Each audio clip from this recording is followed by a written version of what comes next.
टाठो बचो अस्सलाम वालेकुम वरहमतुल्लाहि वबरकातुहू 8वीं जमात हंद बापत छुस बह कशरी किताबि हुंद सबक रेय है ब्रोट कन बस बह पर गोड़ अत कह लफ्ज बुबराय दिवै शहजूद द्रमन कोट मिजराब उरूज काड सनहर बुबराय गई यानी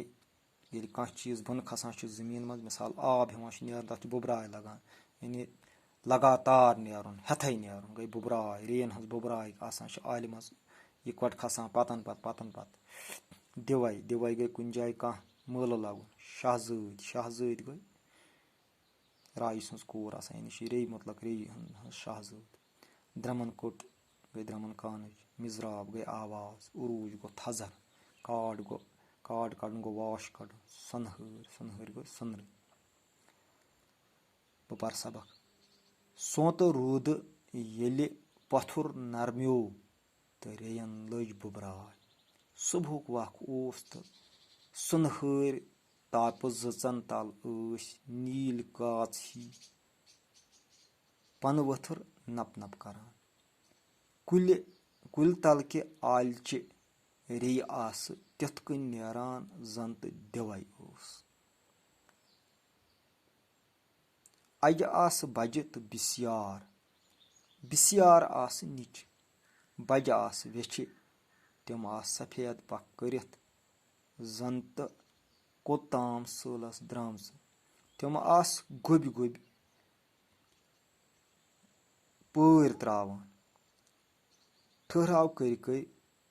वुडनस संभालान तो मज काड कड़ान जन आस पन्ने आसनुक जश्न मनावान निच रे आस जन तो दाय बजन रेयन अंद गत ग्यूर करान अथ मज पच अख सफेद पख करित शहजूद हना ब्रोह कुन पहन तो खच अकिस वथवनिस द्रमन कटिस पे पखन दितुन मिजराब तो साज वायान खच असमान अमिस पत ब्याख खबर कूच खबर दाय मा आसान अहंदिस अथ उरूजस पे रशक करान मगर लंज पे बिल बिचुर ओस मगर लंज पे बिल बिचुर ओस वफि शिकार करित वलसनस आमुत यह अख्तर मोहिद्दीन सबन अफसान बचो अत मज हमेश अख्तर मोहिद्दीन सब कशर जबानी सठा थद लेखर सठा शायरी तर्म अफसान त लिखमत वारियाह कशर जबान मतलब लिखमुत अत मज नसीहत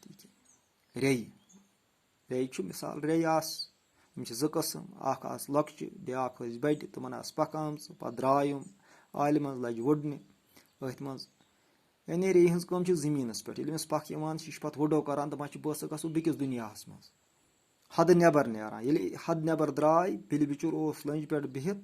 सो युसुई रे हर वुडान यह अमिस थप दिथ निगलित निवान तो यह अम सद जिंदगी हूँ खात्मे करान लिहाजा यथ मज यह सबक सानि खतर कि अस पज न पन्नो हदो नबर नेरुन कह अस पज ती करन यह अल्लाह ताला हन करनुक हुकुम दितमुत वसलाम।